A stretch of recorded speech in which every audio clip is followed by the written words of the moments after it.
Wah, ini sih penting banget. Karena apa yang lagi terjadi di Amerika dan China sekarang, itu pengaruhnya bisa sampai ke dompet lo yang lagi ada di Cibubur. Sampai ke bisnis kerupuk kemplang lo yang ada di Lampung.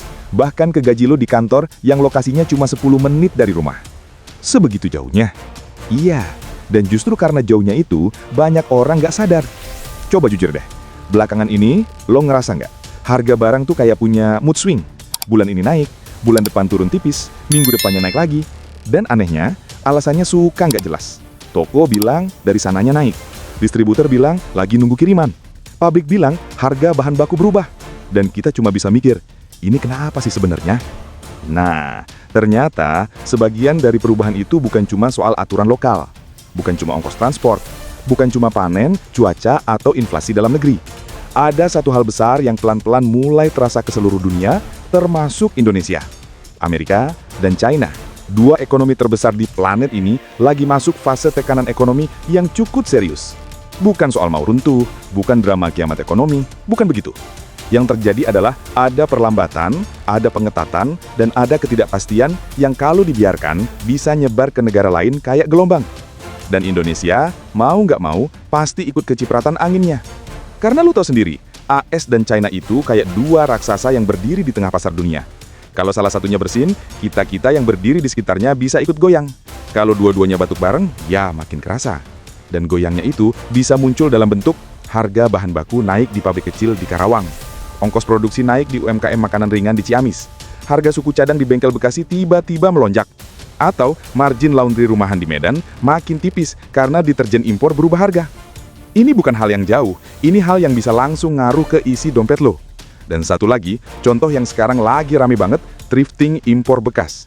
Toko-toko baju bekas impor yang tiba-tiba muncul di mana-mana, dari Bandung sampai Makassar. Barangnya murah, kualitas kadang bagus, dan laku banget. Tapi kok bisa masuk banyak banget? Kenapa makin banyak orang pindah belanja ke thrifting? Dan apa hubungannya sama tekanan ekonomi global tadi? Tenang, nanti kita bahas lebih dalam di bagian khususnya. Karena ini salah satu gambaran nyata bagaimana tekanan ekonomi dunia bisa ngubah pola belanja orang Indonesia. Tapi sebelum masuk jauh, ada satu pertanyaan besar yang harus kita jawab. Kalau ekonomi AS dan China lagi melambat, apa yang bakal terjadi sama kita di Indonesia? Sekarang kita masuk ke inti besarnya. Karena sebelum ngomongin dampaknya ke Indonesia, kita harus ngerti dulu satu hal penting. Dunia ini tuh saling nyambung. Kalau Amerika atau China lagi goyang, efeknya bisa mampir kemana-mana. Dan dua raksasa inilah yang lagi ada di tengah tekanan. Amerika, ekonomi kuat, tapi lagi kencengin ikat pinggang. Di Amerika, masalah besarnya datang dari kombinasi tiga hal. Suku bunga tinggi, hutang yang membengkak, dan konsumsi masyarakat yang mulai melambat. Bayangin gini, suku bunga di sana udah lama banget dipertahankan tinggi untuk ngelawan inflasi. Kalau suku bunga tinggi, otomatis kartu kredit makin mahal bunganya, cicilan rumah naik, perusahaan jadi lebih hati-hati minjem uang, orang-orang mulai ngerem belanja. Hasilnya, ekonomi yang tadinya ngebut, sekarang mulai ngos-ngosan. Belum lagi pemerintahnya punya utang yang gede banget. Setiap tahun harus bayar bunga yang makin besar. Jadi, pilihan mereka cuma dua, ngehemat atau tambah hutang lagi. Dua-duanya bikin ketidakpastian. Dan ketidakpastian di Amerika itu kayak batu dilempar ke danau. Gelombangnya bisa nyampe kemana-mana. China, mesin ekonomi yang lagi kehabisan tenaga. Nah, kalau Amerika lagi nge-tighten, China justru lagi ngebetulin mesin. China selama puluhan tahun tumbuh cepat banget karena ekspor yang kuat, real estate yang meledak-ledak, dan investasi besar-besaran. Tapi sekarang, tiga-tiganya lagi kena rem. Sektor properti mereka sedang mengalami tekanan besar. Banyak developer besar kesulitan menyelesaikan proyek. Banyak pembeli rumah khawatir unitnya nggak selesai. Kepercayaan publik menurun. Terus, ekspor mereka juga melambat karena permintaan dunia berkurang, terutama dari Amerika dan Eropa. Dan yang paling penting, masyarakatnya mulai lebih hemat. Orang-orang nahan belanja, nahan investasi, nahan kredit. Jadi, walaupun China tetap kuat di banyak sektor, mereka lagi masuk periode penyesuaian besar. Dua raksasa ini lagi ngebandel bareng. Amerika mempertegas, China melambat. Ini kayak dua mesin besar yang biasanya mendorong ekonomi dunia. Tapi sekarang, dua-duanya lagi ngerem. Dan dampaknya tuh bukan cuma soal ekspor-impor negara lain, lebih dari itu. Investor global jadi lebih hati-hati. Harga komoditas dunia jadi naik turun. Nilai mata uang negara berkembang jadi sensitif. Dan kalau mau jujur, negara sebesar Indonesia pun nggak bisa bilang kita aman-aman aja. Karena setengah lebih perdagangan dunia tuh muternya lewat dua negara ini. Dan Indonesia itu bagian dari mata rantainya. Kenapa penting buat Indonesia? Karena dua hal. Satu, Amerika sama dengan barometer keuangan dunia. Kalau ekonomi Amerika melambat, investor global mulai geser aset. Ada yang tarik buang dari negara berkembang, ada yang pindah ke aset aman, ada yang nunggu di pinggir lapangan. Dan itu bisa ngaruh ke rupiah, modal asing, investasi perusahaan besar, sampai harga bahan baku di pabrik kecil. Yes, thrifting. Semakin banyak barang impor bekas masuk, semakin kelihatan bahwa daya beli masyarakat berubah. Orang mulai cari alternatif yang lebih murah. Dan ini salah satu tanda tekanan ekonomi global yang mampir ke Indonesia lewat perilaku konsumsi. Jadi garis besarnya gini, Amerika lagi ngerem karena suku bunga tinggi. China lagi melambat karena mesin ekonominya kurang tenaga. Dunia ikut melambat karena dua raksasa ini melambat. Dan Indonesia mau nggak mau kena imbas angin besarnya. Oke, sekarang kita masuk ke bagian yang paling kerasa di kehidupan sehari-hari. Apa pengaruh kondisi Amerika dan Cina ini ke dompet lo? Langsung, jelas, dan tanpa muter-muter. Karena percuma ngomongin ekonomi global kalau nggak ada hubungannya sama harga Indomie, cicilan motor, atau bisnis lo di kampung halaman. Dan ini dia, dampak-dampak yang paling nyata. Satu, harga barang impor bisa jadi lebih labil. Banyak barang yang lo pakai sehari-hari itu nyambung ke Cina. Entah itu bahan baku, mesin, packaging, sampai elektronik. Begitu Cina melambat atau harga ongkos kirim naik, efeknya bisa langsung terlihat. Contohnya, harga spare part motor di bengkel-bengkel Bekasi, harga HP dan aksesoris di Mangga 2, harga alat rumah tangga dari TikTok Shop, sampai harga packaging plastik buat UMKM snack di Cirebon. Naik turunnya bisa jadi lebih sering. Dan kadang nggak jelas penyebabnya. Kalau ekonomi Cina lagi melemah, barang impor bisa lebih murah. Tapi kalau dolar lagi menguat karena kondisi Amerika, harga impor bisa melonjak. Hasil akhirnya, barang-barang yang lo butuhkan jadi kayak mood swing. Hari ini murah, bulan depan berubah. 2. Nilai tukar rupiah bisa lebih sensitif. Ini yang paling gampang kerasa. Kalau Amerika mempertekan ekonomi, dolar biasanya menguat. Begitu dolar menguat, semua barang yang bergantung sama dolar, mulai dari kedelai, gandum, obat, alat elektronik, ikut naik harganya. Lo beli apa aja jadi lebih mahal. Dari tahu tempe di pinggir jalan, sampai obat flu di apotek. Dan kalau lo punya rencana cicilan, mau beli motor, mau beli laptop, mau beli HP, semua bisa kena imbas naiknya biaya impor. Dompet makin kepentok. Gaji nggak ikut naik, tapi harga barang naik pelan-pelan. 3. Gaji bisa cenderung stagnan. Ini yang paling banyak orang nggak sadar. Kalau perusahaan-perusahaan besar Indonesia ngerasa pasar global melambat, mereka otomatis lebih hati-hati buat naikkan gaji, buka lowongan, dan ekspansi bisnis. Makanya, lo akan sering dengar, perusahaan masih evaluasi budget. Atasan bilang kondisi ekonomi belum jelas. Kita nunggu kuartal depan dulu. Dan ini bukan cuma terjadi di perusahaan besar Jakarta. UMKM pun sama. Bisnis kecil yang biasanya belanja bahan dari Cina, seperti manik-manik, plastik, kain, elektronik kecil, bakal lebih nahan ekspansi, sehingga pekerjanya jarang naik gaji. 4. Harga kebutuhan pokok bisa ikut terpengaruh. Walaupun banyak bahan makanan Indonesia itu lokal, kita tetap impor sebagian bahan baku. Gandum buat mie roti, kedelai buat tempe tahu, bawang putih, dan berbagai bahan pakan ternak. Begitu dolar naik gara-gara tekanan global, harga-harga ini ikut merangkak naik. Itu sebabnya, kadang harga mie instan naik, harga telur berubah, harga minyak goreng loncat-loncat. Bukan cuma karena kondisi lokal, tapi juga karena kondisi Amerika dan Cina nggak stabil. 5. Bisnis kecil dan UMKM kena double tekanan. Buat lo yang punya usaha, apapun skalanya, warung kecil, laundry rumahan, bengkel, toko online, atau usaha makanan, kondisi global dua raksasa ini bisa kerasa banget. Kenapa? Karena modal usaha lo banyak yang bergantung sama bahan baku impor. Harga dolar, ongkos kirim internasional, dan platform teknologi. Contoh, harga tepung naik, margin martabak di Palembang ikut tipis. Harga aluminium naik, harga kaling ikan di Bitung ikut naik. Harga spare part naik, bengkel di Pontianak jadi makin sempit marginnya. Ongkir luar negeri naik, pedagang online di Shopee ikut putar otak. UMKM adalah pihak yang paling cepat kena imbas. 6. Fenomena thrifting makin meluas, dan ini simptom ekonomi. Thrifting bukan sekedar tren gaya hidup. Kalau dilihat dari perspektif ekonomi makro, thrifting adalah indikator daya beli masyarakat. Kenapa makin rame? Karena 1. Harga produk baru makin mahal. Barang impor bekas makin banyak masuk, dan masyarakat butuh opsi yang jauh lebih murah. Positifnya, orang punya pilihan barang berkualitas dengan harga terjangkau. UMKM thrifting dapat peluang bisnis baru. Sirkulasi barang bekas makin tinggi, lebih ramah lingkungan. Negatifnya, industri lokal bisa tertekan. Produksi tekstil dan garmen bisa turun. Daya beli masyarakat kelihatan melemah. Potensi masuknya limbah tekstil asing meningkat. Dan fenomena ini makin kelihatan ketika ekonomi global lagi nggak sehat. Karena masyarakat cenderung pindah ke barang yang jauh lebih murah. 7. Investasi bisa jadi lebih fluktuatif. Buat yang punya saham, reksadana, kripto atau emas, fluktuasi pasar global bisa bikin aset lo naik turun kayak roller coaster. Amerika menguat, pasar saham naik atau turun mendadak. Cina melemah, permintaan komoditas turun. Rupiah goyang, harga emas lokal melonjak. Bukan berarti buruk, tapi ini tanda bahwa ekonomi global lagi sensitif. Dan investor di Indonesia harus lebih hati-hati ambil keputusan. Intinya, tekanan di Amerika tambah perlambatan di Cina sama dengan harga barang labil, gaji stagnan, kebutuhan pokok naik pelan-pelan, UMKM makin ketat marginnya, thrifting makin rame, dan investasi lebih fluktuatif. Semua itu langsung masuk ke dompet orang Indonesia.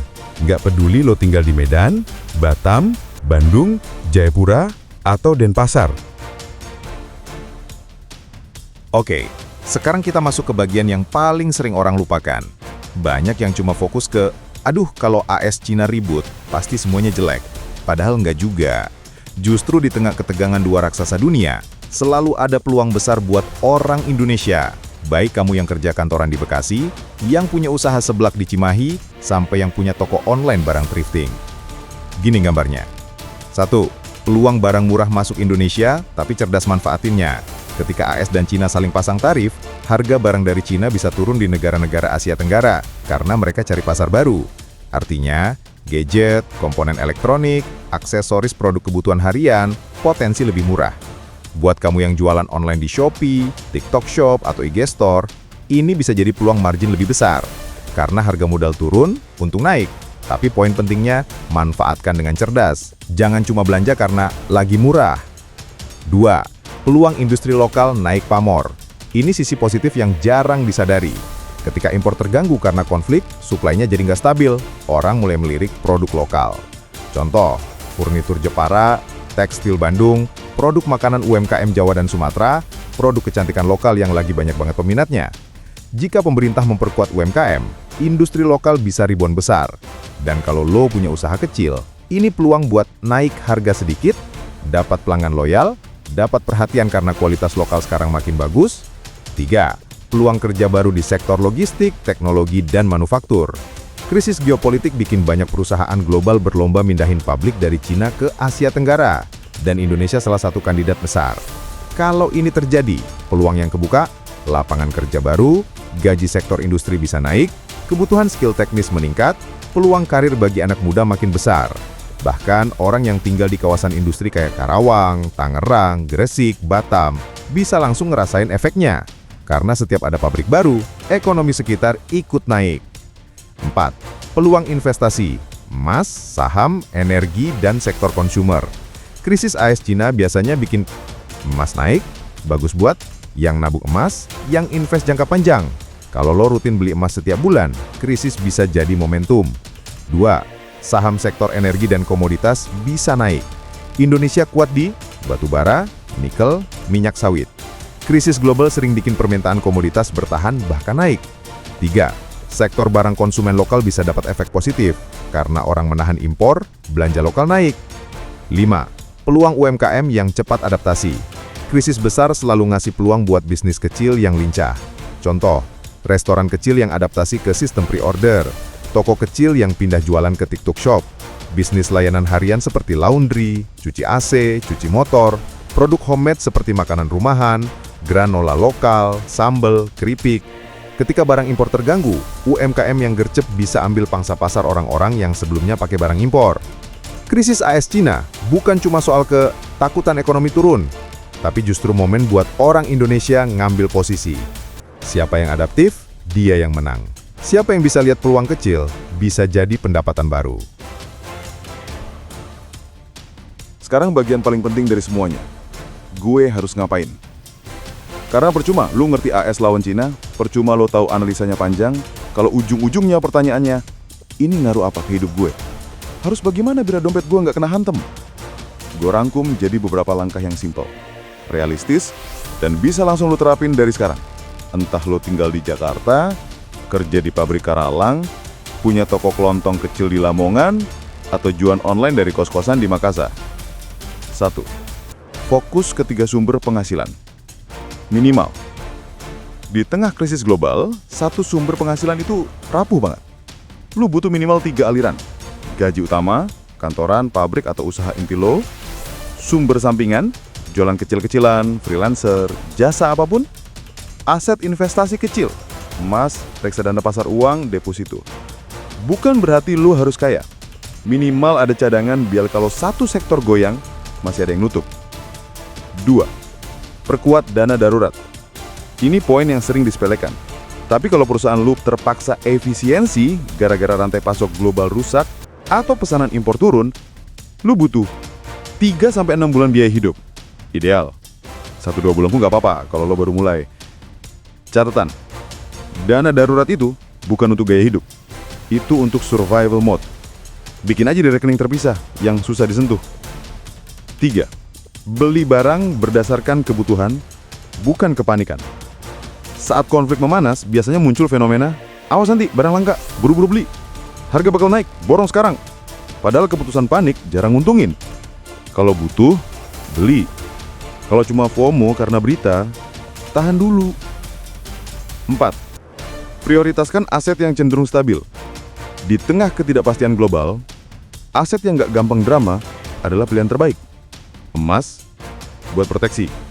Reksadana pasar uang, buat parkir aman. Deposito, buat orang yang nggak mau ribet. Saham sektor konsumsi atau komoditas untuk yang lebih paham. Ingat, bukan berarti lu harus langsung investasi besar. Cukup rutinkan kecil. Misal 50-100 ribu per minggu. Yang penting konsisten. 5. Upgrade skill yang dicari saat krisis. Kalau ekonomi global goyang, perusahaan akan sangat pilih-pilih karyawan. Tapi ada skill yang tetap dicari, bahkan makin dicari. Skill digital, editing, desain, copywriting, admin marketplace.